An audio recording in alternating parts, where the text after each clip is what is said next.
नमस्कार दोस्तों और सुनील जी आपको भी नमस्कार।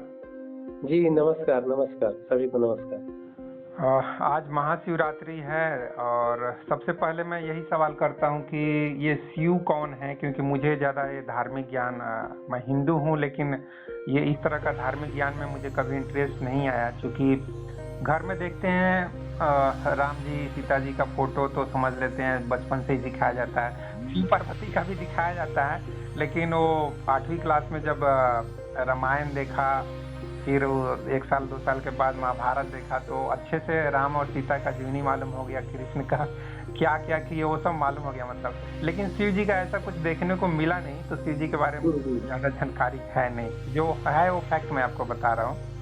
तो आप बताइए, क्योंकि आप धर्म के बारे में बहुत बात करते हैं, बहुत कुछ जानते हैं, तो ये शिव कौन है, शिव शक्ति क्या है और ये महाशिवरात्रि पर्व क्यों मनाया जाता है, इसके बारे में थोड़ा सा विस्तार से बताइए। जी, जी। ये जो 2 तरह का इसमें उत्तर है, एक है सामान्य नागरिक के अनुसार जी। या सामान्य सनातनी या सामान्य हिंदू के अनुसार कि शिव को जैसे हम लोग जानते हैं कि देवों के देव महादेव के रूप में एक जानते हैं। जी। और यही कि देवों के देव महादेव थे, भोलेनाथ बोला जाता था, शंकर नाम था, महेश नाम था, भीलपति, बिलेश्वर, रुद्र, नीलकंठ, गंगाधर आदि नाम से इनको जाना जाता था। जी, जी, जी। ये एक कॉमन है, सबको पता है कि बस इतना ही है। ज़्यादा से ज़्यादा यही है कि शिव ध्यान करते थे। हाँ।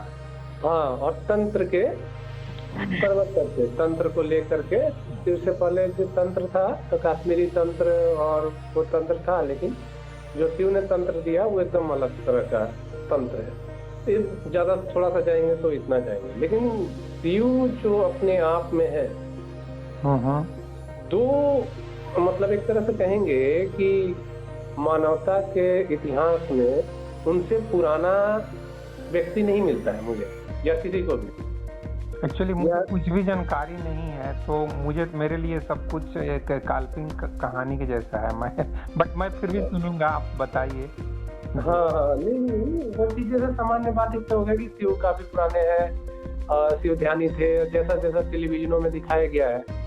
तो और आज भी जैसे कि उनका आज जैसे हम लोग ये महाशिवरात्रि मनाते हैं, तो ज़्यादा से ज़्यादा आप देखिएगा कि जैसे कि लोग उनका विवाह संपन्न करते हैं, मंदिरों में खाना खाते हैं और एक झांकी निकालते हैं और समापन कर देते हैं। जी, जी। अभी मेरी मैडम भी वही गई थी मंदिर 7 बजे, तो वहाँ भी यही सब चल रहा था, तो हम लोग फिर घूम के आ गए 10 मिनट में, ज़्यादा टाइम हाँ। नहीं दिए। मैडम भी कुछ ज़्यादा पूजा-पाठ नहीं करती है, लेकिन दर्शन कर लेती है। मतलब जो बेसिक कोर्टेसी है भगवान के प्रति उतना दिखा देती है, हम भी साथ में चल लेते हैं कि चलो भाई, जिसको भी नमस्कार करना है तुम भी कर लो और मेरे को भी बोल दिया, तो हम दोनों कर लेते हैं। मतलब ये बेसिक जो एक सोशलाइज़ होना होता है ना, तो सोशलाइज़ हुँ, हुँ। अपना हो जाते हैं। और बाकी तो मुझे कुछ इंटरनली इतना कुछ इंटरेस्ट ये सब पूजा पाठ में आता नहीं है, तो ठीक है, आप बताइए आगे। तो 2 चीज़ है, एक तो हो गया ये आपको मैंने जो बताया कि जो नॉर्मली लोग इस तरह से शिव को देखते हैं। हम्म। लेकिन शिव को एक व्यक्ति ने एक दूसरे रूप से देखा है और उनको बहुत ही जीवंत करने का कोशिश किया है। वो कौन है भाई? उनका नाम है प्रभात रंजन सरकार। उनको अलग नाम है, एक आनंद मूर्ति के नाम से भी जानते हैं और वो उन्होंने जो अधिकतर चीज़ें जो शिव की चीज़ें थी, उसी चीज़ को उन्होंने जीवित कर दिया है उनको। अच्छा। हाँ, तो इसमें जैसे कि शिव की एक चीज़ है शिव तांडव लगभग सब कोई जानते हैं। हाँ, डांस वो लेकिन करते हैं। हाँ, लेकिन उसका क्या बेनिफिट है और उसको डेली क्यों करना चाहिए? और अधिकतर लोग इसको कर नहीं पाते हैं क्योंकि उसको सोचते हैं कि बहुत भारी नृत्य है या बहुत ज़्यादा मतलब कि पुराना नृत्य इसकी जानकारी नहीं है कि इसको कैसे करना है। आप करते हैं? हाँ, हम लोग करते हैं इसको डेली बेसिस पे डेली करते हैं। अच्छा। हाँ, तो इसको करते हैं हम लोग। तो ये जो नृत्य है एक्चुअली में है कि टंडू शब्द से ये बना है शिव तांडव। तो उससे में क्या है कि ब्रेन का ये एक्सरसाइज है और ये पोरस जगाता है। पहले युद्ध जब होता था ना, शिव ना देवताओं के सेनापति थे। हम्म। तो यही नृत्य शिव तांडव करने के बाद ही उसके बाद इतना ज्यादा उनमें मतलब एक होता था ना मोटिवेशन, आज हम लोग जो सुनते हैं, हम्म। तो वो एक तरह से शरीर की ऊर्जा को ना बहुत ऊंचा उठा देता था, शक्ति को। हम्म। और उसके बाद वो युद्ध में जाते थे वो लोग। ये सच सब कुछ सचमुच में हुआ था क्या कभी? हाँ, ये चीज है, सारी चीजें तो ऐसी हैं। शिव देखिए हमारे मैं ईश्वर से ज्यादा उनको अपना पूर्वज मानने पे ध्यान देता हूँ। और जैसे कि बाकी लोगों को होश था, एक वो मेरे पूर्वज हैं जिनको उनको भी होश था। तो उस होश की अवस्था में मनुष्य को उन्होंने बहुत कुछ दिया, जिसमें से एक हुआ शिव तांडव। हम्म। दूसरा चीज जो उन्होंने दिया था एक कि हमें जो सोसाइटी में रहना है, जैसे हमारे साथ क्या होता है ना, हमारा या तो कोई दुश्मन है या तो दोस्त है। नहीं, दोस्ती सबको समझना है, दुश्मन कौन है? नहीं, मतलब जनरली ये तो मतलब एक बोलने के लिए है, लेकिन मेरे साथ क्या होगा, या तो कोई मेरा दुश्मन है जिसको हम पसंद नहीं करते हैं, और या तो मेरा दोस्त है, या जो थोड़े ज्यादा जागरूक लोग हैं वो सोच जानते हैं कि नहीं हमारा विचारों में मतभेद है, हमारा व्यक्तिगत कोई मतभेद नहीं है। हम्म। लेकिन शिव के आसपास आप देखेंगे जानवर भी हैं। हम्म। उसके बाद आप देखिए कि जंगल जल जंगल जमीन भी है, प्रकृति भी है, और राक्षस भी आ रहे हैं शिव के पास और देव भी आ रहे हैं शिव के पास। हम्म। और शिव दोनों को मदद कर रहे हैं साधना में। हम्म। हाँ, शिव शिव ही पहले ऐसे व्यक्ति हैं जो देवता बनाते थे। अच्छा। हाँ, देवता बनाने का जो प्रक्रिया हुआ वो शिव के द्वारा शुरू हुआ है। उसके पहले ये जो चीज है कि सबको लेकर के चलना है, इसको आनंद मूर्ति जी ने, श्री श्री प्रभात रंजन सरकार ने इसको बोला है नव्य मानवतावाद। दो चीज हो गया। तीसरा शिव ने जो दिया था कि देवता बनाया जाता है, पैदा नहीं होता है। अच्छा, ट्रांसफॉर्मेशन है। हाँ, ट्रांसफॉर्मेशन है। जब व्यक्ति में कॉन्शियसनेस बहुत ज्यादा हो जाएगा और वो जो फैसले लेगा, जीवन जिएगा, वो एक जैसे कि सिंपल सा, एक अंधा और एक आंख वाला, दोनों के जीवन में अंतर हो जाता है। सेम एक तीसरा आदमी, एक अंधा, एक आंख वाला, एक कॉन्शियसनेस वाला, तो ये तीनों के जिंदगी में परिवर्तन हो जाएगा। तो शिव जिसको कॉन्शियसनेस दिला देते थे, शिव साधना के द्वारा जिसको मतलब कि उस अवस्था तक पहुंचा देते थे, वो अपने नाम के बाद देव जोड़ सकता था। अच्छा। तो देखिए उनकी जो वाइफ थी, शादी के पहले वो पर्वत की पुत्री थी, देवी, मतलब जब वो कॉन्शियसनेस प्राप्त की तो उनको शक्ति बोला गया।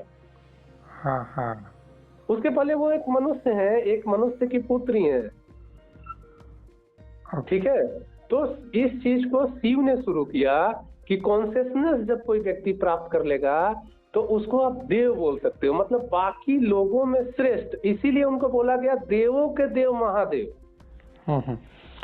तो अच्छा, आप जैसे कि कुछ एग्जांपल हम दे रहे हैं इसमें जी। रावण को राक्षस बोलते हैं, हाँ। लेकिन उनके भाई थे कुबेर। कुबेर को आप पूजा करते हैं लक्ष्मी, जिस दिन लक्ष्मी का पूजा होता है उस दिन उनको देवता मान करके। तो एक भाई राक्षस है लेकिन एक भाई देवता है। तो राक्षस वो चाहते थे कि रावण भी देव बने, लेकिन रावण अपना ट्रांसफॉर्मेशन नहीं कर पाए, और ये जो कुबेर थे इन्होंने किया तो इनको देव बनाया उन्होंने। इसीलिए इनको कुबेर को धन का देव बनाइए। इसमें दो चीज था कि एक तो कॉन्शियसनेस आ गया, लेकिन जो कुबेर जो उस समय जो संभालते थे, जो उनका वर्क था वो धन को संभालने का था, तो उनको धन का देव बनाए। तो कॉन्शियसनेस प्लस रियल लाइफ में आप क्या करते हैं, आप उस चीज को ही करेंगे कॉन्शियसनेस के बाद भी। आपको मतलब कि संसार छोड़ना ही है। ये नहीं बोले कि आप धन को छोड़ दो, वो उनको धन का देव बना दिए। तो शिव ही ऐसे पर्सन है जो लोगों मतलब व्यक्तियों को कॉन्शियसनेस प्राप्त करने के बाद उनको कॉन्शियसनेस पे ध्यान देते थे, ना कि तुम ये करो ये छोड़ो पर। अच्छा। तो ये तीन चीज हो गया। कि एक तो हो गया आपका कि तांडव हो गया, दूसरा चीज जो हम लोग बात किए, एक तीसरा हो गया कि नौ मनौता हुआ, तीसरा हो गया देव। चौथा जो चीज शिव काम कर रहे थे जिस चीज के लिए, वो काम कर रहे थे कि सोसाइटी जो हो वो ऐसा हो जिसमें कि मतलब कि जो सोशियो इकोनॉमी जो उस समय का था, शिव के समय का। इस शिव का समय कब हम समझेंगे, क्योंकि मुझे अंदाजा नहीं है शिव का समय काल क्या था। शिव के समय तो आप ऐसे समझ सकते हैं कि राम से भी पहले, कृष्ण से भी पहले, और जो भी मानव में कुछ श्रेष्ठ हुआ है।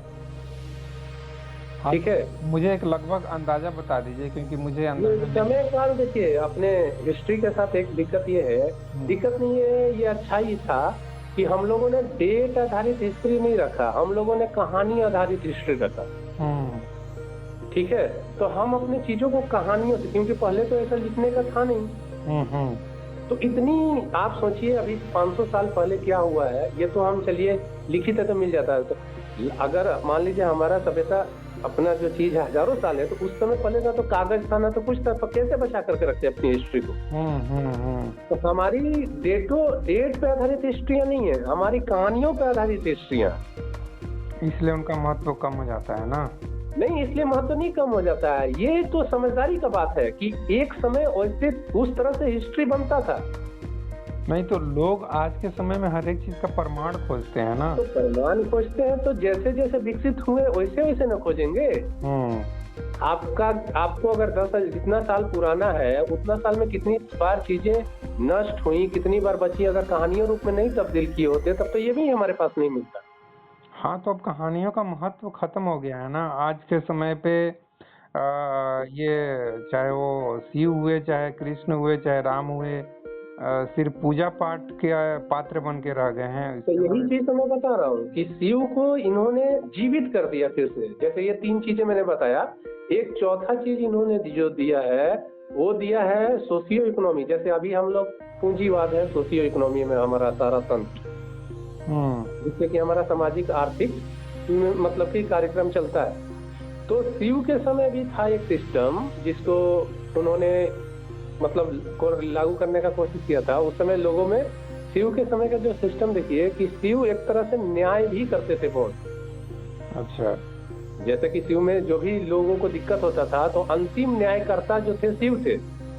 अच्छा, ठीक है केसर जी, ये मतलब 4 पॉइंट आपने बताया, मतलब वो न्याय भी करते थे। हाँ, और फिर से उसके बाद जो सोशियो इकोनॉमिक व्यवस्था थी जो उन्होंने किया, एक 5वां प्राउथ को लाया, प्रोग्रेसिव यूटिलाइजेशन थ्योरी। जैसे पूंजीवाद एक सोशियो इकोनॉमी है ना। तो शिव जी तो नहीं ना, ये तो आप आनंद मूर्ति जो बता रहे हो ये लाए ना। हाँ, ये लाए, लेकिन ये जितनी भी चीजें हैं शिव जी के थ्रू आई है। शिव का उसमें अंश मौजूद है, उन्होंने उस चीज को जीवित कर दिया। जैसे हम लोग क्या कर रहे हैं, उनको पूजा कर रहे हैं, हाँ, लेकिन उनके चीजों को हम नहीं मतलब प्रयोग कर रहे हैं। हाँ, हम लोग थोड़ा सा शॉर्टकट में चलते हैं कि शिव जी का बस पूजा का ओम नमः शिवाय बोल के हाथ जोड़ के और कुछ पैसे वैसे दे हो के, और मन में कामना है कि हमको नौकरी मिल जाए, चाहे सुंदर लड़की से ब्याह हो जाए, हम यही सब बोल के 5 मिनट में ख़त्म कर देते हैं काम। ज़्यादा हम मतलब अच्छा है ना, अभी शॉर्टकट टाइम नहीं है आदमी के पास ज़्यादा करने के लिए। तो देखिए, जीवन जो परिवर्तन होता है वो होता है प्रैक्टिकल से, शॉर्टकट से तो परिवर्तित होता नहीं है। तो जिस व्यक्ति को भी शिव किसके लिए है, जो जीवन को परिवर्तित करना चाहता है, शॉर्टकट वालों के लिए शिव नहीं है। अच्छा, अगर शिव मान लीजिए, शिव के पास कौन जाएगा, तो किसको जाने की जरूरत है। कॉन्शियसनेस जो प्राप्त करने की जो चीज है वो 1-2 दिन की तो बात है नहीं। तो लोगों को कॉन्शियसनेस नहीं चाहिए ना, लोगों को मौज मस्ती पैसा चाहिए, पैसा ये चीज चाहिए। तो उन्होंने कहाँ मना किया है कि लोग पैसा, कुबेर को उन्होंने देव बना दिया, धन का देव बना दिया, और लोग भीख मांगने कुबेर से जाते हैं। तो जो कुबेर को देव बना रहे हैं, आपको उनसे कुछ सीखना चाहिए, हमको कुछ सीखना चाहिए कि उसी जिसको वो देव बना उससे भीख मांगते रहना चाहिए। नहीं तो आज के समय में तो सब कुछ काल्पनिक कहानियां हैं सिर्फ, मतलब आम आदमी के लिए क्या है। जैसे कि आप अगर आगे और चर्चा कीजिएगा, मैं शायद आपको रोकूंगा, हाँ, हाँ। मैं अपने प्रैक्टिकल लाइफ एक्सपीरियंस शेयर करता हूँ इसके जी, बारे में। बिल्कुल, बिल्कुल। हाँ, तो मैं बचपन से अपने दादाजी को देखा कि वो शिव जी की पूजा करते थे। मैं मेरे घर में आंगन में एक शिव जी का पत्थर का बनाया हुआ था, और हुँ, मैं जब से 4-5 साल का एज से उनको देख रहा हूँ कि वो पूजा सुबह-सुबह स्नान करके जाके पूजा करेंगे, और डेली पता नहीं कुछ बोलते होंगे, कुछ कामना करते होंगे। हुँ, हुँ। तो मैं उनको पूछा कि आप ये कब से कर रहे हैं, बड़ा हुआ तो मैं पूछा, तो वो बोले कि मैं बचपन से ही करता हूँ। कुछ 7-8 साल या 10 साल का एज बताए होंगे, और वो लगभग समझ लिए कि लगभग 100 साल जिए, तो कितने साल उन्होंने पूजा किया। और हुँ, कुछ हुँ। कुछ कुछ खर्चा नहीं, स्नान करना है, एक लोटा पानी लेके आना है, शिव जी पे चढ़ा देना है, और ज़्यादा से ज़्यादा 2 अगरबत्ती जलाना है, और हाथ जोड़ लेना है, कुछ बुदबुदा दिए मंत्र या कुछ भी, बस इतना ही पूजा हो गया उनका।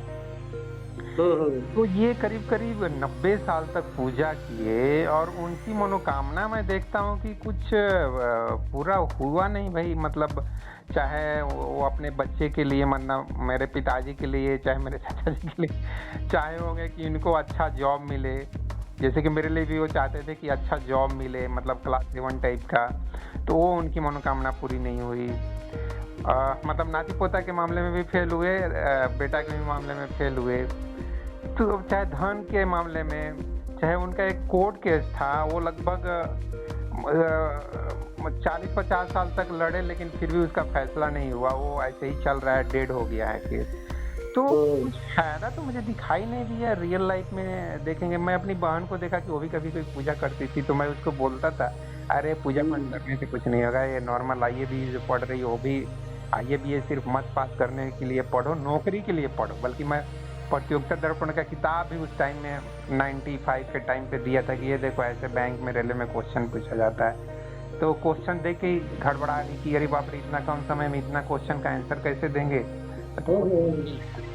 तो कहने का मतलब ये मैं समझ गया ना, मैं रियल लाइफ एक्सपीरियंस, और मेरे अंदर कभी इच्छा नहीं हुई किसी की भी पूजा करने की, मैं फ्रैंकली बोल रहा हूँ।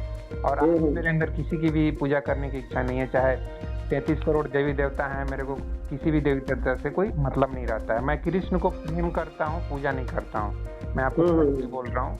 उनकी हुँ, गीता हुँ। मैं कुछ पढ़ा हूँ, तो मुझे लगा कि हाँ यार, किसी ने इतने डेप्थ में जाके आत्मा और परमात्मा के बारे में बात किया है, तो इस बंदे में कुछ दम है।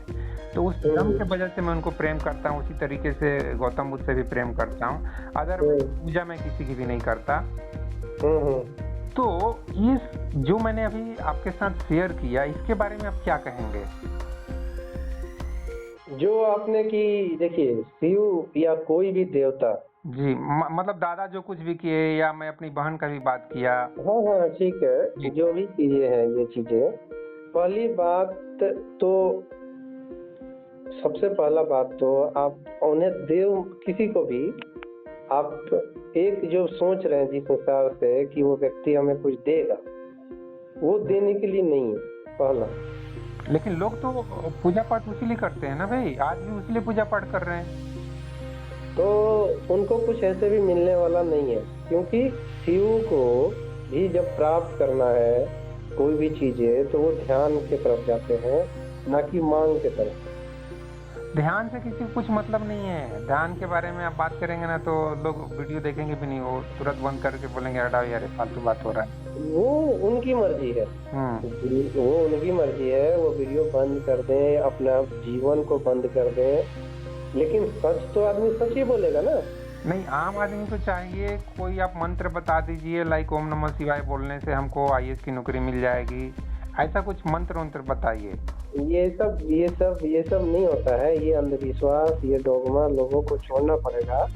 जीवन में कुछ भी देखिए, 2 लोगों का देखिए, एक कुबेर का और एक रावण का। नहीं, ये सब कुछ तो कहानी है, लोगों को कहानी कहानी नहीं, नहीं है। दोनों का लाइफ कहानी, हिस्ट्री कहानी ही होता है। अगर आप नहीं सीखना चाहते हैं, तो आपके लिए वो किसी कीमत का नहीं। मान लीजिए आपके लिए झूठ है या सच है, मेन तो आपको सीखना है ना उससे। नहीं, जैसे कि मेरे लिए पूछेंगे तो मैं बोलूँगा कि मुझे कोई इंटरेस्ट नहीं है इन सब चीज़ों के बारे में, ऐसे मैं बोल दूँगा। लेकिन आम आदमी को जो इंटरेस्ट दिखाई देता है, चाहे वो मैं अपने दादाजी को देखा, चाहे बहन को देखा, मेरी हुँ, वाइफ तो इतना कुछ नहीं करती है। हुँ, वो लगभग न्यूट्रल है, मेरे से थोड़ा-सा पीछे है। लेकिन न्यूट्रल ही है लगभग। तो आम आदमी को, और वहाँ पे मैं गया तो कम से कम 100-200 लोग मंदिर में जुटे हुए थे और सब अपने ढंग से पूजा पाठ कर रहे हैं। बल्कि एक एक्सपीरियंस बता रहा हूँ कि एक जगह वो घुसने की कोशिश की, तो वहाँ एक लड़की खड़ी थी, वो मतलब वो मंदिर का होगी कोई सदस्य, वो उसने मना कर दिया, बोली कि नहीं नहीं इसमें आप मत जाइए। तो क्यों भाई? तो यहाँ आप अलाउ नहीं है। क्यों अलाउ नहीं है? तो यहाँ आने के लिए आपको फीस देना है, मतलब 100-200 रुपये की कुछ फीस। वहाँ कुछ ऐसे सब पूजा हो रहा था शंकर जी का। तो मेरी वाइफ बोली कि ठीक है मैं इसमें नहीं जाती हूँ। तो क्या चल क्या रहा है सब, मतलब देखिए, चल क्या रहा है, लोग चला क्या रहे हैं, ये उनकी परेशानी है और उनकी ज़रूरतें होंगी। शिव से अगर आपको कुछ सीखना नहीं है तो जाने का ज़रूरत नहीं। अच्छा। हाँ, शिव के पास भटकने का भी ज़रूरत नहीं। वो तो शमशानवासी है, जाएँगे तो सीखना नहीं है, ऊपर से नहीं एकदम। केसर जी, आप समझ रहे हैं ना, ऐसा नहीं कि आप जो चीज मैं बोल रहा हूँ उस चीज को आप नहीं समझ रहे हैं। लोगों के हाँ, अंदर जो इच्छाएं हैं या हाँ। दुख तकलीफ है, जो परेशानी है, उसको दूर करना चाहते हैं भाई। तो जो शिव पावर बोल रहे पैसा। हैं कि तुम इतने मजबूत हो जाओ।